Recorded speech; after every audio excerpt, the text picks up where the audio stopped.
So I'd like to explain a little bit more how it is that mindfulness of the body brings the path together.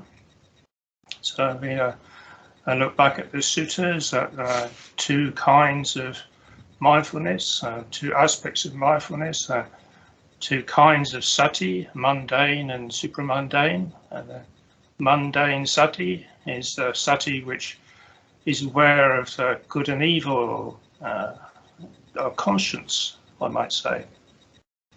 Then the awareness of the Four Noble Truths is our renunciant awareness, awareness of the limitations of all of everything, of the impermanence of everything.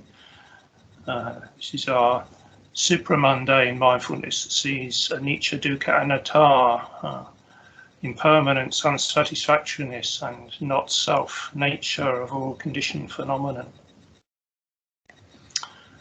So how do these two come together?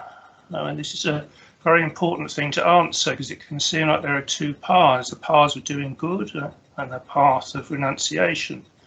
How do these two come together? They can seem to be going in opposite directions to many people. And yet they come together at mindfulness of the body. If we develop a clear, realistic appreciation of the body, image of the body and the mind, then this guides us correctly in both respects. That through seeing clearly the nature of the body and the relationship between body and mind, that then for one we see other people's bodies the same as our body. We see that those two things the same.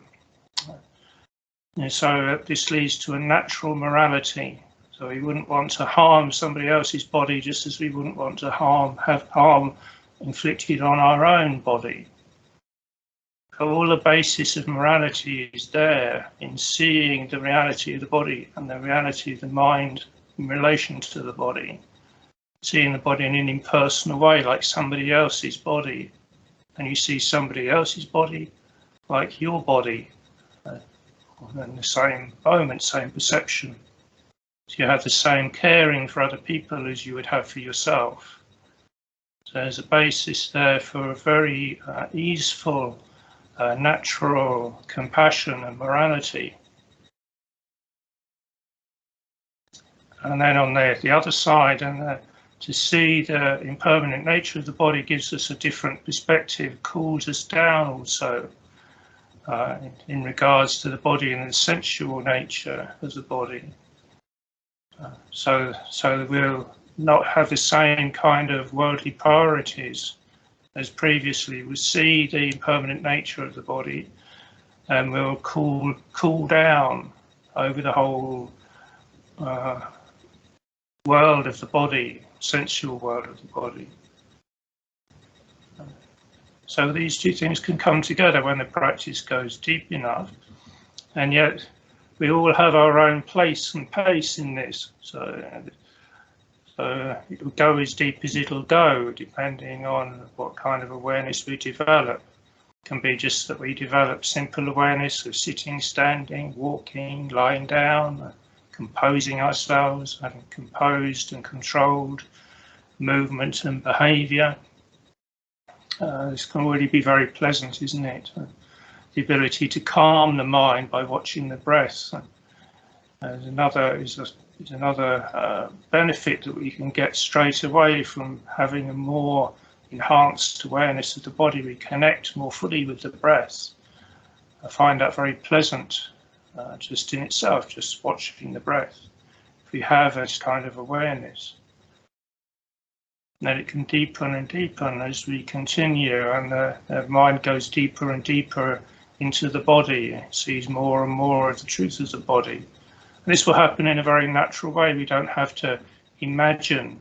Just something will come to us, and we'll begin to see an image will come to us. We don't have to use the imagination to imagine what the body is like. This can actually be counterproductive and take us further into the practice than we're really ready for. So you start imagining the inside of the body, for example, then that can take you further in the practice than you may be really ready for. can be quite disturbing for some people. So you're better to just develop an ordinary awareness of movement, posture, and so on, behavior, going in control of the mind through control of the body, if you like, training the mind by training the body. And then gradually, this will go deeper and you'll get a more clear sense of you and your body. You'll be carrying your body everywhere and have your body included in your perspective on the world, your body and other people's bodies. This changes our perspective on our lives. You know, from when you're hoovering, you realize that you're sucking up all the little particles of skin that have been floating around. If you reflect, this kind of thing, where this kind of contemplation of looking after the body. What are you doing, you know, day after day, looking after the body, keeping it warm, keeping it fed and washed and all the rest. Finding the resources to do all of this, to keep yourself, to survive in this world.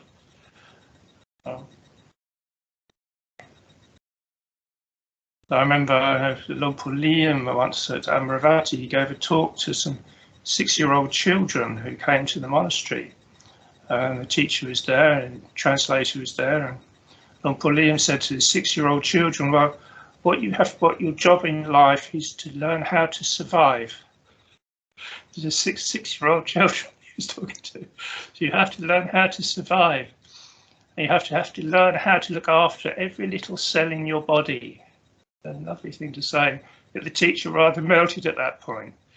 But it's very interesting to see how these 6-year-old children are open to that message, whereas it can seem like a rather stern message for an adult. So, well, I don't, you know, is that what it's about, to survive?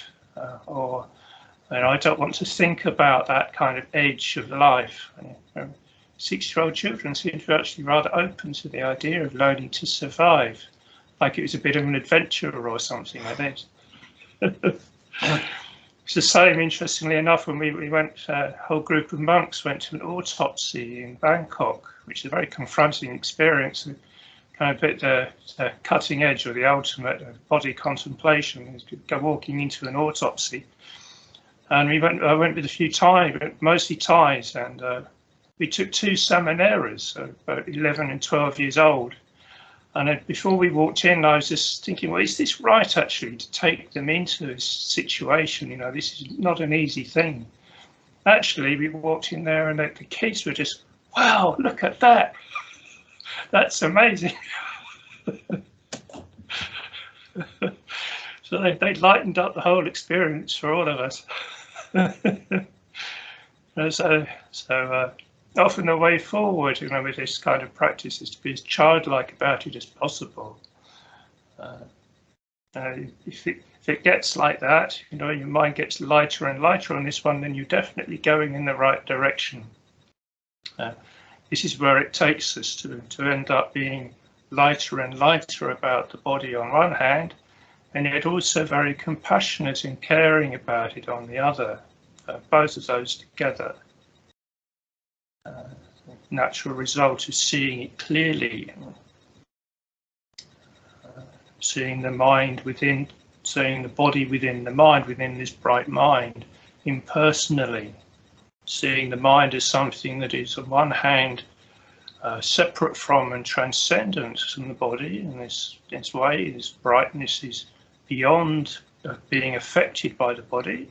We don't have to believe in anything beyond that, incidentally. We don't have to believe that the mind goes on after death or anything like this. We don't have to believe that. We might come to believe that in some way or another. But what we can see already at this point is that the mind can become stable in relation to the body. It's not concerned or worried about the body, but because it's seeing clearly, then still has compassion for the body. Combination. It's hard to describe, but this is where it's leading. And the mind, as you develop these two qualities, wisdom and compassion, then sometimes it can go a bit out of whack and you develop one more than the other. So I got a bit like this. I got even a bit flippant about the body at some point, but it was my mother that pulled me up for not being caring enough. Good for mum, you know, great. I realised I'd gone a bit too far in the wisdom direction, and corrected. You know, she brought me back down to earth in a way. So her comment about me being flippant.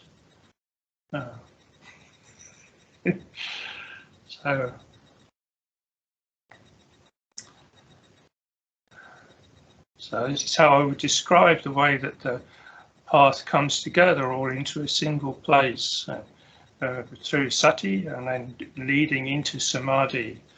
So the Sati is the development of strong mindfulness, and then as you draw this mindfulness into the body, you restrain it and draw from the things of the world and the senses, then you enter into this Samadhi experience where the mind is entering right into the body and not going anywhere else. It's just inside the body. Some people at that point will get an image of the body. Some people don't. Some people are just sat in the blissful space, and the image of the body comes later. It's all got this wonderful safety mechanism to it, that your mind only really penetrates the body when you're ready to see it. So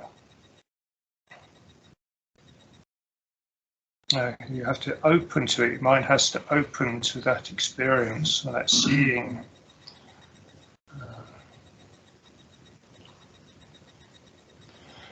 So that was what I wanted to offer this evening as a offering to a final offering on this course that you've had on the Eightfold Path.